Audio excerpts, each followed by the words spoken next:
Hello friends, कैसे हो आप सब। जी भाई के यूट्यूब चैनल में आपका स्वागत है। आइए आज हम जानेंगे विशेषण। विशेषण की परिभाषा, उसके भेद और उदाहरण। देखिए, साधारण वाक्यों में हम सीधे शब्दों में जानेंगे विशेषण क्या है। विशेषण संज्ञा और सर्वनाम की विशेषता बताने वाले गुणों को या शब्दों को हम विशेषण कहते हैं। उसके महत्वपूर्ण बिंदु हैं, जैसे वाक्य में संज्ञा अथवा सर्वनाम की विशेषता बताने वाले शब्दों को विशेषण कहते हैं। जैसे काला कुत्ता, काला कुत्ता है। काला कुत्ता में काला क्या है, यह विशेषण है। कुत्ता क्या है, संज्ञा है। और इस वाक्य में काला विशेषण है, यही बता रहा है। नेक्स्ट है, जिस शब्द संज्ञा अथवा सर्वनाम की विशेषता बताई जाती है उसे विशेष्य कहते हैं। और ज़्यादातर लोग इसी बात को नहीं जान पाते कि विशेष्य क्या होता है और विशेषण क्या होता है। देखिए, जिसकी विशेषता बताई जाए वह विशेष्य होता है, और जो बताया जाए वही विशेषण होता है। जिसके बारे में जो जो गुण बताया जा रहा है वह विशेषण है। नेक्स्ट है, जिस विकारी शब्द से संज्ञा व्याप्ति मर्यादित होती है उसे भी विशेषण कहते हैं। जैसे मेहनती विद्यार्थी सफलता पाते हैं, और मधुर धर्मपुर स्वच्छ नगर है, वह पीला है, ऐसा आदमी कहाँ मिलेगा। इन वाक्यों में मेहनती, नीला, लाल, अच्छा, स्वच्छ और पीला और ऐसा शब्द विशेषण हैं, जो क्रमशः विद्यार्थी, धर्मपुर, वह और आदमी की विशेषता बताते हैं। इनमें संज्ञा और सर्वनाम दोनों हैं। नेक्स्ट नेक्स्ट पॉइंट है, विशेषण शब्द जिसकी विशेषता बताए उसे विशेष कहते हैं। अतः विद्यार्थी, धर्मपुर, वह, आदमी शब्द ये सभी क्या है, विशेष्य हैं। विशेषण सार्थक शब्दों के 8 भेदों में एक भेद है, और सार्थक शब्द हम पढ़ चुके हैं। व्याकरण में विशेषण एक विकारी शब्द है। शब्दों के बारे में हम पढ़ चुके हैं, एक वीडियो पहले ही बना करके डाल डाल चुके हैं। नेक्स्ट आता है विशेष्य। विशेष्य के बारे में पूरी डिटेल से, जिस संज्ञा अथवा सर्वनाम जिस संज्ञा अथवा सर्वनाम शब्द की विशेषता बताई जाए वह विशेष्य कहलाता है। जैसे गीता सुंदर है, तो इसमें सुंदर विशेषण, सुंदर क्या है, विशेषण है। और गीता क्या है, इसमें गीता है विशेष्य। विशेषण शब्द विशेष्य से पूर्व भी आते हैं, यानी कि विशेषण शब्द विशेष्य से पूर्व भी आते हैं। संज्ञा या सर्वनाम से पहले भी विशेषण भी आते हैं और बाद में भी आते हैं। जैसे थोड़ा सा जल लाओ, थोड़ा सा जल लाओ, तो जल क्या है, ये संज्ञा है। और थोड़ा सा क्या है, इसकी विशेषता है, थोड़ा सा चाहिए। 1 मीटर कपड़ा ले आना, तो 1 मीटर क्या है, इसकी विशेषता है। और कपड़ा क्या है, ये संज्ञा हो गया। आइए नेक्स्ट क्या है, बाद में, जैसे बाद में आने वाले, यह रास्ता लंबा है, तो यहाँ पर क्या आ रहा है, यहाँ पर बाद में विशेषण आ रहा है। और यह क्या है, सर्वनाम, यह सर्वनाम। खीरा कड़वा है, खीरा कैसा है, कड़वा, तो कड़वा क्या है, विशेषण। और खीरा क्या है, संज्ञा है। अब विशेषण के प्रकार जाने। विशेषण के प्रकार 4 हैं। नंबर 1, गुणवाचक विशेषण। नंबर 2, संख्यावाचक विशेषण। नंबर 3 है परिमाणवाचक विशेषण। नंबर 4 है सार्वनामिक विशेषण। दोस्तों, आज का टॉपिक थोड़ा लंबा होगा, लेकिन ये बिल्कुल भी कठिन नहीं सर, बिल्कुल एक बार पढ़ने में ही समझ में आ जाएगा। बहुत ही सिंपल टॉपिक है। आइए नंबर 1 जानेंगे, गुणवाचक विशेषण। जिस शब्द से संज्ञा या सर्वनाम के गुण, रूप, रंग आदि का बोध होता है उसे गुणवाचक विशेषण कहते हैं। जैसे बगीचे में सुंदर फूल है, यहाँ पर क्या है, बगीचा कैसा, सुंदर है, तो कैसा, उसके बारे में गुण बता रहा है। गुण कैसे होने चाहिए गुणवाचक में, रूप, रंग आदि, तो सुंदर। स्वच्छ क्या है, सुंदर। और स्वर्ग वाहिनी गंदी नदी है, तो रूप रंग के बारे में उसको, यानी कि उसका गुण बता रहा है, अच्छा है या बुरा। स्वच्छ बच्चे खेल रहे हैं, यानी कि अच्छा है। तो यहाँ पर कैसा है, गुणवाचक विशेषण है। उपयुक्त वाक्यों में उपयुक्त वाक्यों में सुंदर, स्वच्छ, गंदी और स्वस्थ शब्द गुणवाचक विशेषण है। गुण का अर्थ अच्छाई ही नहीं किंतु कोई भी गुण गुण यानी कि विशेषता, अच्छा बुरा खरा खोटा सभी प्रकार के गुण इसके अंतर्गत आते हैं। जैसे समय संबंधी, नया पुराना ताजा वर्तमान भूत भविष्य अगला पिछला आदि। स्थान संबंधी, लंबा चौड़ा ऊंचा नीचा सीधा बाहरी भीतरी आदि। आकार संबंधी विशेषण, आकार संबंधी गुणवाचक विशेषण, गोल चौकोर सुडौल पोला सुंदर आदि। और दशा संबंधी, दुबला पतला मोटा भारी गाढ़ा गीला गरीब पालतू, ये दशा संबंधी गुणवाचक।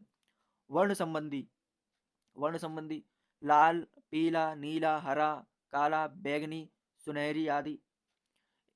इन्हें रंगों से संबंधित भी गुणवाचक विशेषण कह सकते हैं। और गुण संबंधी भला बुरा उचित अनुचित पाप झूठ आदि।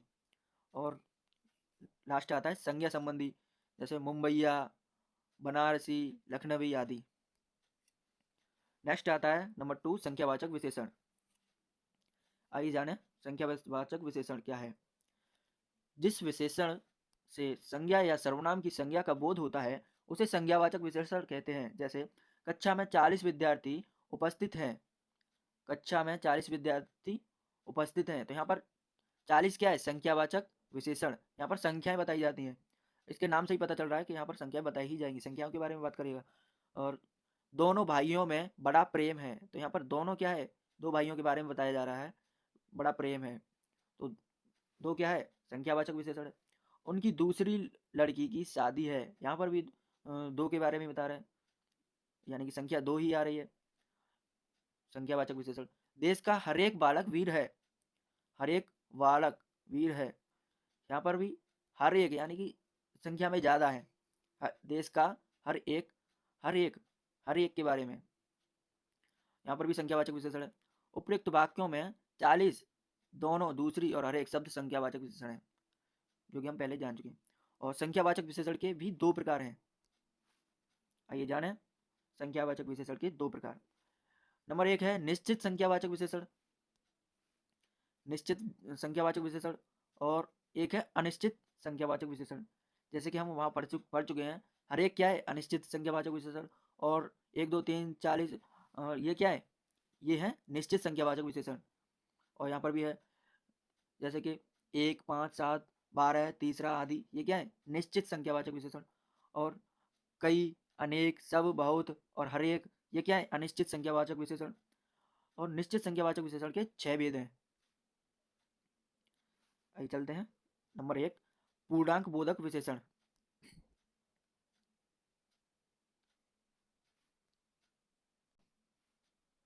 पूर्णांक बोधक विशेषण कैसे होते हैं, इनमें पूरी पूरी संख्या बताई जाती है सीधे सीधे, जैसे कि 1 है तो 1 ही होगा, पूरा 1 होगा। 10 है तो पूरे 10 होंगे, 100 है तो पूरे 100 होंगे, और 1000 है तो पूरे 1000 होंगे। और देखिए और भी उदाहरण है, जैसे कि एक लड़का स्कूल जा रहा है, यहाँ पर एक लड़का स्कूल जा रहा है, तो यहाँ पर एक ही जा रहा है। जैसे 25 रुपए दीजिए, यहाँ पर है 25 रुपए दीजिए, केवल 25 रुपयों के बारे में ही बात हो रही है। और यहाँ पर होगा पूर्णांक बोधक विशेषण, तो 25 क्या है, पूर्णांक बोधक विशेषण। यहाँ पर पूर्णांक है, 25 रुपए क्या है, पूर्णांक है। कल मेरे यहाँ दो मित्र आएंगे, कल मेरे यहाँ दो मित्र आएंगे, केवल यहाँ दो मित्र आएंगे, तो दो मित्रों के बारे में बात हो रही है, पूर्णांक बोधक विशेषण। और 4 आम लाओ, तो यहाँ पर 4 क्या है, पूर्णांक बोधक विशेषण। नेक्स्ट आता है अपूर्णांक बोधक विशेषण, ठीक है, तो इसमें क्या आएगा, जैसे कि पौना सवा डेढ़ ढाई, तो यहाँ पर संख्या पूरी नहीं आएगी, यहाँ पर संख्या पूरी नहीं आएगी।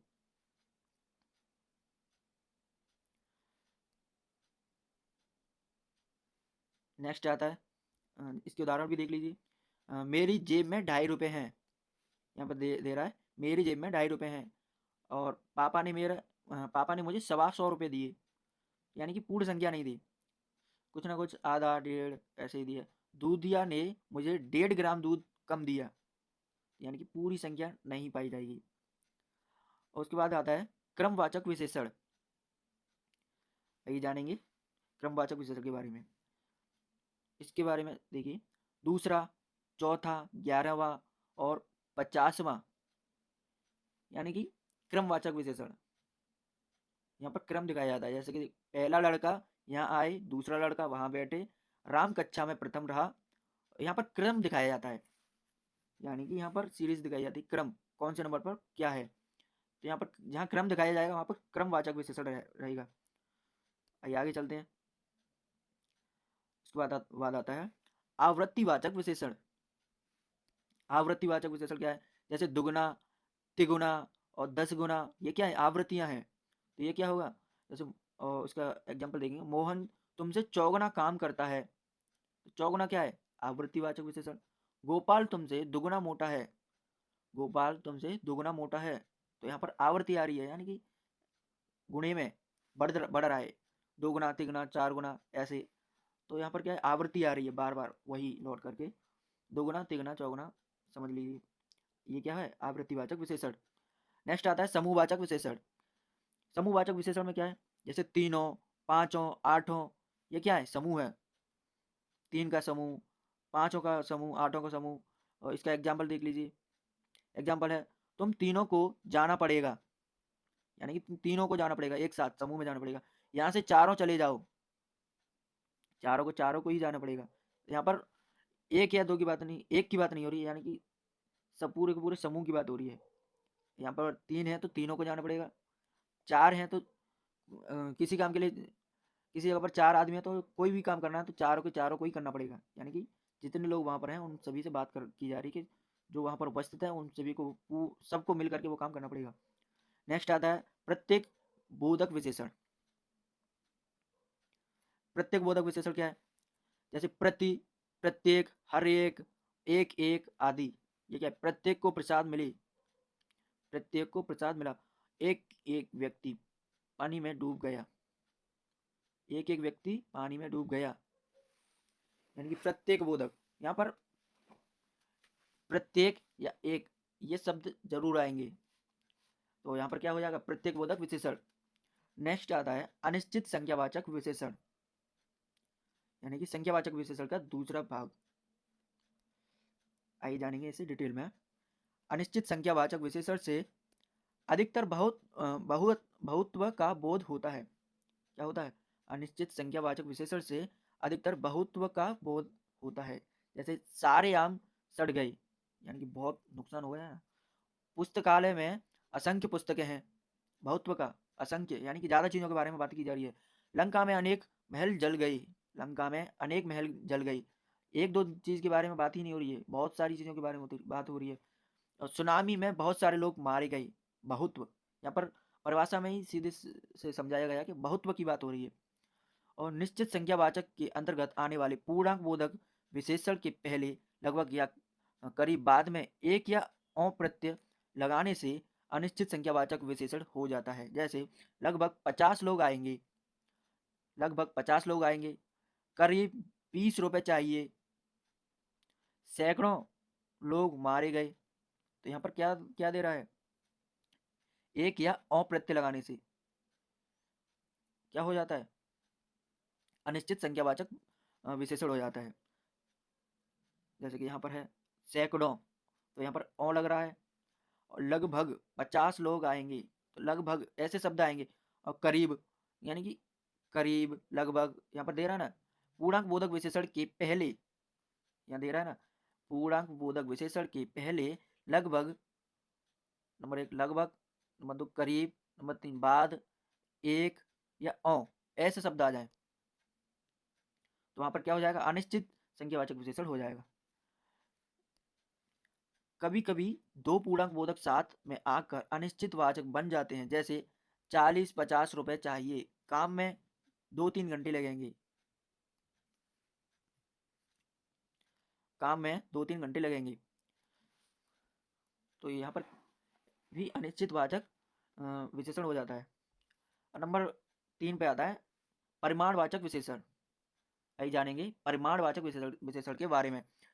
जिस विशेषण से किसी वस्तु की नाप तोल का बोध होता है उसे परिमाण बोधक विशेषण कहते हैं। जैसे मुझे 2 मीटर कपड़ा दो, मुझे 2 मीटर कपड़ा दो। तो परिमाण बोधक विशेषण क्या है? जहाँ पर किसी न किसी वस्तु की या चीज़ की नाप तोल के बारे में बात की जाती है। जैसे कि 1 किलो चीनी चाहिए, थोड़ा पानी दो। तो थोड़ा या ज़्यादा या कम, 1 या 2 किलो या मीटर में हो या किलोग्राम में हो, कुछ भी हो, यहाँ पर नाप तौल के बारे में बात की जाती है। यहाँ पर लिखा है उपयुक्त वाक्यों में 2 मीटर, 1 किलो, थोड़ा पानी प्रमाण बोधक विशेषण है। यहाँ पर प्रमाण देता है कि कौन सी चीज कितनी चाहिए या कितनी होनी चाहिए। प्रमाण बोधक विशेषण के 2 प्रकार हैं, निश्चित प्रमाण बोधक, और है दूसरा अनिश्चित प्रमाण बोधक। निश्चित प्रमाण बोधक क्या है? 2 सेर गेहूं, 5 मीटर कपड़ा, 1 लीटर दूध। यहाँ पर भी निश्चित बताया जाएगा, करेक्ट संख्या बताई जाएगी कि हाँ हमें इतना चाहिए। संख्या में बताएगा या कैसे बताएगा, क्लियरली बताएगा। यानी कि यहाँ पर जहाँ पर स्पष्टता दिखाई जाए, परिमाण में स्पष्टता दिखाई जाए, वहां पर क्या है? निश्चित प्रमाण बोधक। और अनिश्चित प्रमाण बोधक क्या है? जैसे कि थोड़ा पानी या अधिक काम, कुछ परिश्रम आदि। तो यहाँ पर स्पष्टता न हो, वहां पर क्या है? अनिश्चित प्रमाण बोधक। प्रमाण बोधक विशेषण अधिकतर भाववाचक, द्रव्यवाचक और समूहवाचक संज्ञाओं के साथ आते हैं। नेक्स्ट आता है सार्वनामिक विशेषण। सार्वनामिक विशेषण क्या है? जब कोई सर्वनाम शब्द संज्ञा शब्द से पहले आए तथा वह विशेषण शब्द की तरह संज्ञा की विशेषता बताए, उसे सार्वनामिक विशेषण कहते हैं। जैसे वह आदमी व्यवहार से कुशल है और कौन छात्र मेरा काम करेगा। यानी कि उपयुक्त वाक्य में वह और कौन शब्द सार्वनामिक विशेषण है। सार्वनामिक सीधे शब्दों में कह सकते हैं, जहां पर सर्वनाम आ जाए वहां पर क्या है? सार्वनामिक विशेषण। जैसे कि वह या कौन क्या है? संज्ञा के स्थान पर प्रयुक्त होने वाले शब्दों के क्या कहते हैं? सर्वनाम। और सार्वनामिक विशेषण क्या है? जहां पर जिस शब्द में सर्वनाम का उपयोग किया जाए वही क्या है? सार्वनामिक विशेषण है। जैसे पुरुषवाचक और निजवाचक सर्वनामों को छोड़ बाकी सभी सर्वनाम संज्ञा के साथ प्रयुक्त होकर सार्वनामिक विशेषण बन जाते हैं। ठीक है, यहाँ पर क्या दे रहा है? पुरुषवाचक वाचक और निजवाचक सर्वनामों को छोड़ बाकी सभी सर्वनाम संज्ञा के साथ प्रयुक्त होकर सार्वनामिक विशेषण बन जाते हैं। जैसे निश्चयवाचक, यह मूर्ति, ये मूर्तियां, और वह मूर्ति, वे मूर्तियां आदि। अनिश्चयवाचक कोई व्यक्ति, कोई लड़का, कुछ लाभ आदि। प्रश्नवाचक कौन, आदमी, कौन लोग, क्या काम, क्या सहायता आदि। यहाँ पर प्रश्नवाचक शब्द आएंगे। और संबंधवाचक जो पुस्तक, जो लड़का, जो वस्तु। ठीक है ना। और व्युत्पत्ति की दृष्टि से सार्वनामिक विशेषण के 2 प्रकार हैं। देखिए याद रखिएगा, ये क्या जाता है? व्युत्पत्ति की दृष्टि से सार्वनामिक विशेषण के 2 प्रकार हैं। यानी कि व्युत्पत्ति, मूल सार्वनामिक विशेषण और यौगिक सार्वनामिक विशेषण।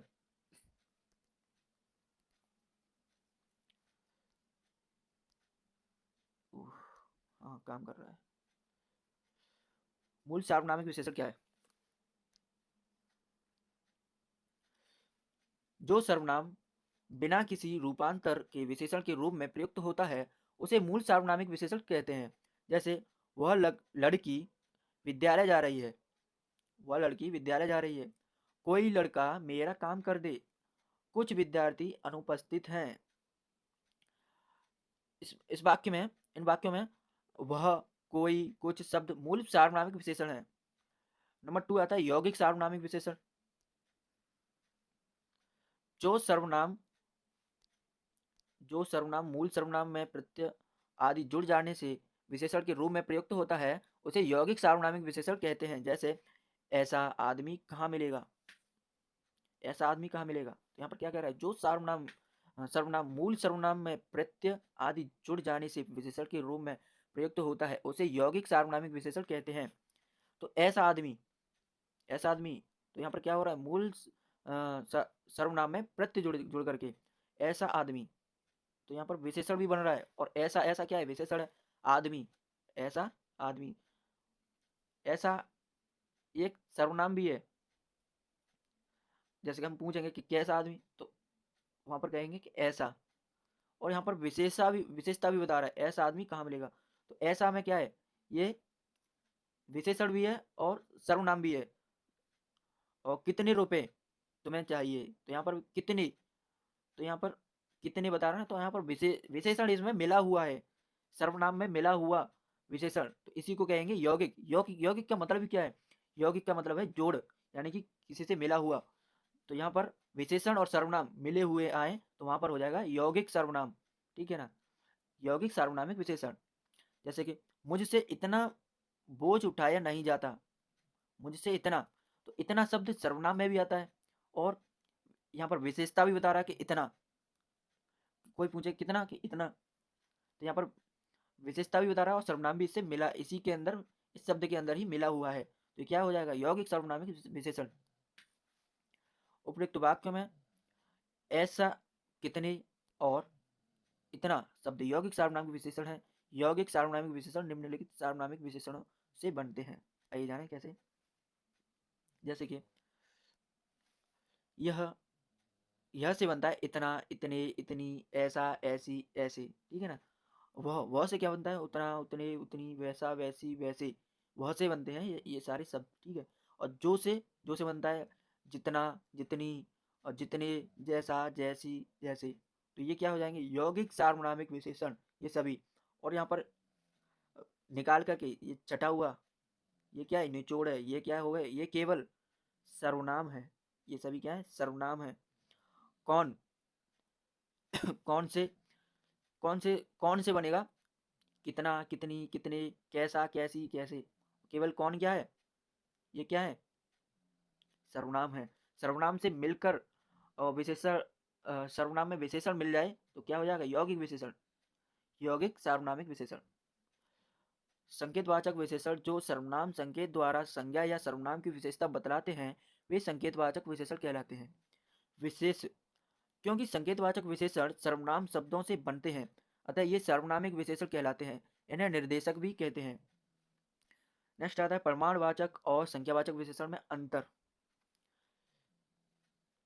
नंबर 1, जिन वस्तुओं की नाप तौल की जा सके, जिन वस्तुओं की नाप तौल की जा सके उनके वाचक शब्द प्रमाणवाचक विशेषण कहलाते हैं। जैसे कुछ दूध लाओ, इनमें कुछ शब्द तौल के लिए आया है, इसलिए यह प्रमाणवाचक विशेषण है। नंबर 2 है जिन वस्तुओं की गिनती की जा सके उनके वाचक शब्द संख्यावाचक विशेषण कहलाते हैं।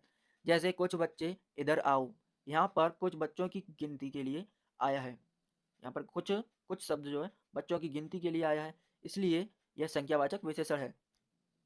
नेक्स्ट है प्रमाणवाचक विशेषणों के बाद द्रव्य अथवा पदार्थवाचक संख्याएं आएंगी, जबकि संख्यावाचक विशेषणों के बाद जातिवाचक संख्याएं आती हैं, ठीक है। सर्वनाम आदि सार्वनामिक विशेषण में अंतर। जिस शब्द का प्रयोग संख्या शब्द के स्थान पर हो उसे सर्वनाम कहते हैं। जैसे वह मुंबई गया, वह मुंबई गया, इस वाक्य में वह सर्वनाम है। जिस शब्द का प्रयोग संज्ञा के पूर्व अथवा बाद में विशेषण के रूप में किया गया हो उसे सार्वनामिक विशेषण कहते हैं। जैसे वह रथ आ रहा है, तो इसमें क्या है? इसमें वह शब्द रथ का विशेषण है, वह शब्द रथ का विशेषण है। जैसे कि वह रथ आ रहा है, यानी कि वह भी कह रहा है और रथ भी कह रहा है, या तो कहता कि वह आ रहा है लेकिन इसे रथ रथ तो बताना ही पड़ेगा। तो यहाँ पर संज्ञा तो यही हो गई, संज्ञा के साथ सर्वनाम भी आएगा तो क्या होगा? वहां पर विशेषण हो जाएगा, जो सर्वनाम आएगा वो क्या होगा? विशेषण होगा। यही सब यहाँ पर लिखा हुआ है पूरा मटेरियल। और विशेषण की अवस्थाएं क्या है? देखिए, विशेषण शब्द किसी संख्या सॉरी विशेषण शब्द किसी संज्ञा या सर्वनाम की विशेषता बतलाते हैं, और विशेषता बताई जाने वाली वस्तुओं के गुण दोष कम ज्यादा होते हैं। गुण दोषों के इस कम ज्यादा होने को तुलनात्मक ढंग से ही जाना जा सकता है। तुलना की दृष्टि से विशेषणों की निम्नलिखित 3 अवस्थाएं होती हैं। नंबर 1 है मूल अवस्था, उत्तरावस्था और उत्तमावस्था। ये मूल अवस्था क्या है? मूल अवस्था में विशेषण का तुलनात्मक रूप नहीं होता है, वह केवल सामान्य विशेषता ही प्रकट करता है, वह केवल सामान्य विशेषता ही प्रकट करता है। इसमें एग्जाम्पल है सावित्री सुंदर लड़की है, क्या है? सावित्री सुंदर लड़की है, और सुरेश अच्छा लड़का है, सूर्य तेजस्वी है, तो यहाँ पर क्या क्या बताया जा रहा है, मूलावस्था में विशेषण का तुलनात्मक रूप नहीं होता। विशेषण का तुलनात्मक रूप नहीं होता किसमें, मूलावस्था में।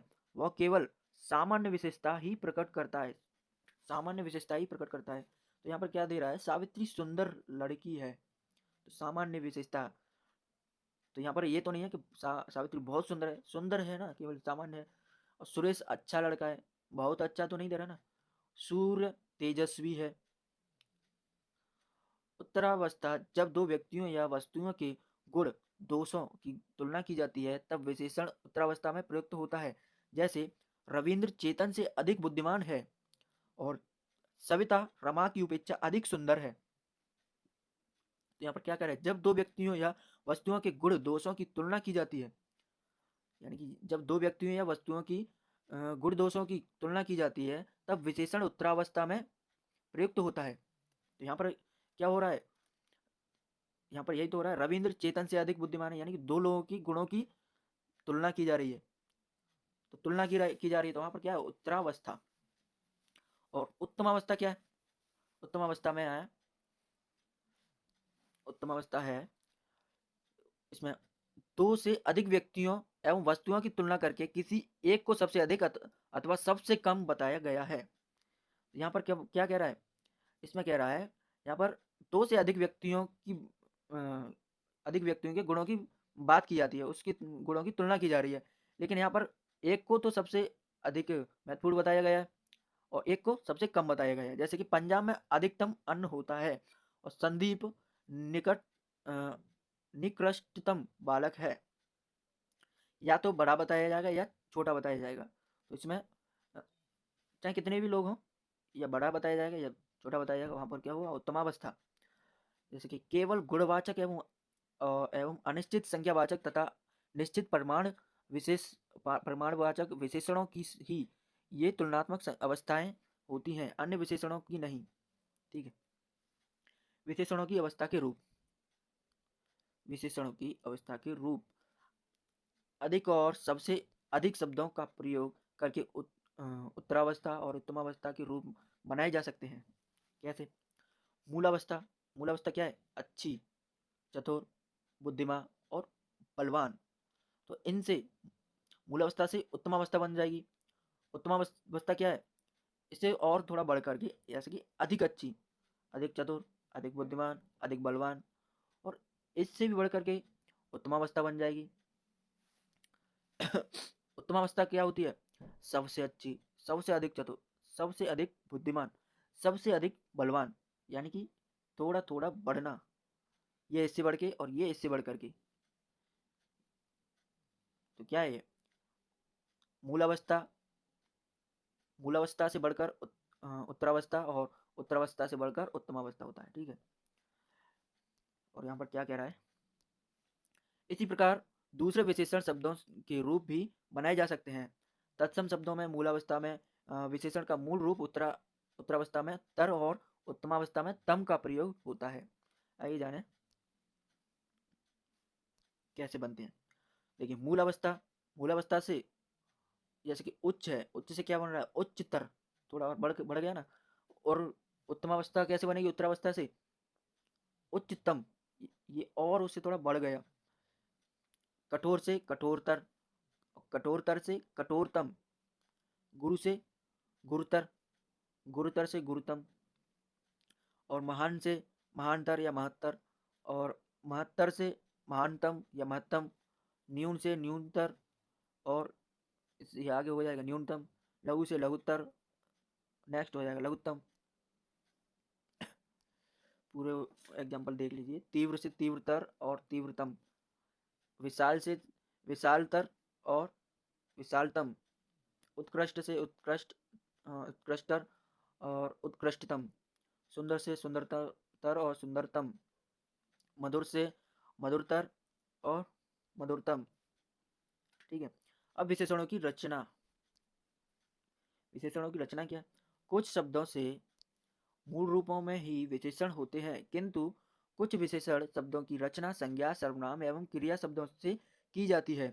संज्ञा से विशेषण बनाना, संज्ञा से विशेषण बनाना, आइए जाने संज्ञा से विशेषण कैसे बनता है। देखिए, संज्ञा से विशेषण, प्रत्यय का जोड़कर, हम संज्ञा में प्रत्यय जोड़ेंगे का। देखिए अंश है, अंश में प्रत्यय का जोड़कर क्या बन जाएगा, आंशिक। और धर्म में का जोड़कर क्या बन जाएगा, प्रत्यय हमेशा पीछे जोड़ता है। ठीक है, आप यहाँ प्रत्यय भी सीख जाएंगे और याद भी हो जाएंगे प्रत्यय। और धर्म, धर्म से क्या होता है, धार्मिक का जोड़कर। अलंकार से अलंकारिक, नीति से नीति नैतिक, अर्थ से आर्थिक, और दिन से दैनिक, और इतिहास से ऐतिहासिक, देव से दैविक। आइए इत जोड़कर, इत प्रत्यय जोड़ेंगे, अंक अंक में इत जोड़ेंगे तो अंकित हो जाएगा, और कुसुम में इत जोड़ेंगे तो कुसुमित हो जाएगा, और सुरभि में इत जोड़ेंगे तो सुरभित हो जाएगा, ध्वनि में इत जोड़ेंगे तो ध्वनित हो जाएगा, सुधा में इत जोड़ेंगे तो सुधित हो जाएगा, और तरंग में इत जोड़ेंगे तो तरंगित हो जाएगा। ये क्या क्या हो रहा है,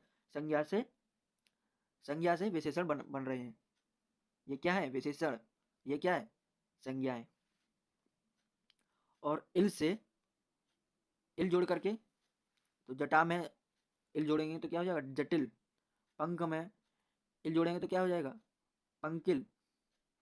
और इल जोड़ने से, फैन में इल जोड़ने पर क्या हो जाएगा, फैनिल। और उर्मी में इल जोड़ने से उर्मिल। अब जोड़ेंगे इम, इम प्रत्यय जोड़ने पर, स्वर्ण में इम जोड़ेंगे तो स्वर्णिम हो जाएगा। और रक्त में इम जोड़ेंगे तो क्या हो जाएगा, रक्तिम। ई प्रत्यय जोड़ने पर, रोग में ई जोड़ने पर रोगी हो जाएगा, और भोग में ई जोड़ने पर भोगी हो जाएगा। और इन में इन इन इन प्रत्यय जोड़ने पर, कुल में इन जोड़ेंगे तो कुलीन हो जाएगा, क्या हो जाएगा, कुलीन। और इड़, ईड़ में, हाँ ईड़ प्रत्यय जोड़ेंगे ग्राम में, तो ग्राम में ईड़ जोड़ेंगे तो ग्रामीण हो जाएगा। ईय, तो आत्मा में ईय प्रत्यय जोड़ेंगे तो आत्मीय हो जाएगा। और जाति में ईय प्रत्यय जोड़ेंगे तो जाति हो जाएगा। और श्रद्धा में आलू प्रत्यय जोड़ेंगे तो श्रद्धालु हो जाएगा। और ईर्ष्या में आलू प्रत्यय जोड़ेंगे तो ईर्ष्यालु हो जाएगा। मनस में वी, मनस में वी प्रत्यय जोड़ेंगे तो मनस्वी हो जाएगा। और तपस में वी प्रत्यय जोड़ेंगे तो तपस्वी हो जाएगा। नेक्स्ट आता है मय, मय प्रत्यय जोड़ने पर, सुख में मय प्रत्यय जोड़ेंगे तो क्या हो जाएगा, सुखमय हो जाएगा। और दुख में मय प्रत्यय जोड़ेंगे तो दुखमय हो जाएगा। रूप में वान जोड़ेंगे तो रूपवान हो जाएगा, क्या हो जाएगा, रूपवान। और गुण में वान जोड़ेंगे तो गुणवान हो जाएगा। और गुण में वाती जोड़ेंगे तो गुणवती हो जाएगा, स्त्री के लिए। और पुत्र में वती जोड़ेंगे तो पुत्रवती हो जाएगा, ये भी स्त्री के लिए। नेक्स्ट आता है मान, मान प्रत्यय, बुद्धि में, हाँ बुद्धि में मान प्रत्यय जोड़ेंगे तो बुद्धिमान हो जाएगा। श्री में मान प्रत्यय जोड़ेंगे तो श्रीमान हो जाएगा। और मति, श्री में मति जोड़ने पर श्रीमती हो जाएगा, ये भी स्त्री के लिए। और बुद्धि में मति जोड़ने पर बुद्धिमती हो जाएगा, ये भी स्त्री के लिए। और रथ, धर्म में रथ जोड़ेंगे तो क्या होगा, धर्मरथ हो जाएगा। कर्म में रथ जोड़ेंगे तो कर्मरथ हो जाएगा। समीप में स्थ जोड़ेंगे तो क्या हो जाएगा, समीपस्थ हो जाएगा। और देह में स्थ जोड़ेंगे तो देहस्थ जोड़ हो जाएगा। ये क्या है, क्या जोड़ रहे हैं हम, प्रत्यय जोड़ रहे हैं। प्रत्यय जोड़ा जा रहा है किसमें, संज्ञा में। संज्ञा में प्रत्यय जोड़ने से क्या बन रहा है, ये बन रहे हैं सभी विशेषण। ठीक है, याद रखिएगा। एक रह गया है निष्ठ, धर्म में निष्ठ जोड़ने पर क्या हो जाएगा, धर्मनिष्ठ। कर्म में निष्ठ जोड़ने पर क्या हो जाएगा, कर्मनिष्ठ। ठीक है, अब चलते हैं विशेषण। विशेषण की परिभाषा एक और बार देख लीजिए। संज्ञा अथवा सर्वनाम शब्दों की विशेषता बताने वाले शब्द विशेषण कहलाते हैं। जैसे बड़ा, काला, लंबा, दयालु, भारी, सुंदर, कायर, टेढ़ा, मेढ़ा, एक, दो। ठीक है, तो ऐसे शब्दों को क्या कहते हैं, विशेषण कहते हैं। महत्वपूर्ण बिंदु, इंपोर्टेंट नोट्स देख लीजिए। वाक्य में संज्ञा अथवा सर्वनाम की विशेषता बताने वाले शब्दों को विशेषण कहते हैं। जैसे काला कुत्ता, इस वाक्य में काला विशेषण है। ये, और जिस शब्द संज्ञा की विशेषता बताई जाती है उसे विशेष्य कहते हैं। उपरोक्त वाक्य में कुत्ता विशेष्य है। जिस विकारी शब्द से संज्ञा की व्याप्ति मर्यादित होती है उसे भी विशेषण कहते हैं, जैसे मेहनती विद्यार्थी सफलता पाते हैं। और धर्मपुर स्वच्छ नगर है, वह पीला है, ऐसा आदि कहाँ मिलेगा। इन वाक्यों में मेहनती नीला, लाल, अच्छा, स्वच्छ, पीला और ऐसा शब्द विशेषण है जो क्रमशः विद्यार्थी, धर्मपुर, वह और आदमी की विशेषता बताते हैं। विशेषण शब्द जिसकी विशेषता बताए उसे विशेष्य कहते हैं। अतः विद्यार्थी, धर्मपुर, वह और आदमी शब्द विशेष्य हैं। ठीक है। विशेषण सार्थक शब्दों के 8 भेदों में एक भेद है और व्याकरण में विशेषण एक विकारी शब्द है। ठीक है ना, याद रखिएगा। और शब्द की वीडियो हम पहले बना चुके हैं और आप देख लीजिएगा, आपने नहीं देखी है तो शब्द के बारे में। और इसी के साथ दोस्तों वीडियो को समाप्त करते हैं। And thanks for watching this video and take care, bye bye, take care and bye bye, sorry.